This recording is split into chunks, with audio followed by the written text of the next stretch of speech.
உன்னை அந்த இடத்துக்கு கொண்டாந்து நிப்பாட்டி உன்னை மகிமைப்படுத்தாமல் நாங்கள் ஓய மாட்டோம்.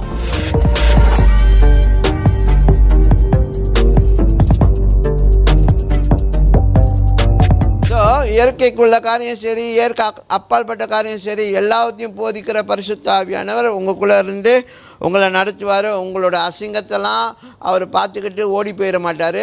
அவர் சொன்னார், நான் உன்னை விட்டு விலக மாட்டேன், நான் உன்னை கைவிட மாட்டேன், உன்னை அந்த இடத்துக்கு கொண்டாந்து நிப்பாட்டி உன்னை மகிமைப்படுத்தாமல் நாங்கள் ஓய மாட்டோம்.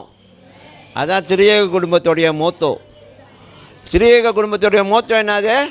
உங்களை அங்கே கொண்டாந்து நிப்பாட்டி உங்களை மகிமைப்படுத்தாமல் அவங்க ஓய மாட்டாங்க. அதாவது நீங்கள் உங்களை பார்த்து அந்த கில்ட் கான்ஷியஸ்குள்ளே என்ன செய்யணும்? சில பேருக்கு கில்ட் கான்ஷியஸே வராது, ஏன்னா மறுத்து போச்சு செஞ்சு செஞ்சு செஞ்சு. ஆனால் இந்த அவேக்கனிங்கில் கேளுங்க, இந்த அவேக்கனிங்கில் நீ இன்றைக்கி தான் பாவம் செஞ்சால், புதுசாக பாவம் செஞ்சால் குற்ற மனப்பான்மை அந்த மாதிரி ஒரு இடத்துக்கு வரும். அவருக்கு கடினமானதுலாம் பிரச்சனையே இல்லை, மறுத்து போனதுலாம் பிரச்சனையே இல்லை. அவர் அது மறுபடியும் ரிவைவ் பண்ணுவார். அதை மறுபடியும் ரிவைவ் பண்ணி உங்களை உணர்வுக்குள்ளே கொண்டு வருவார். அதனால தான் இந்த ஆவிக்குரிய விழிப்புணர்வு. என்னது? கை இப்படி செய்யுங்க, விழிப்புணர்வு. இப்படி செய்யுங்க, விழிப்புணர்வு. இதுக்கு பேர் என்ன?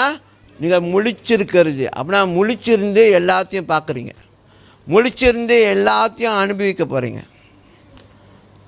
ஆமென். ஓகே.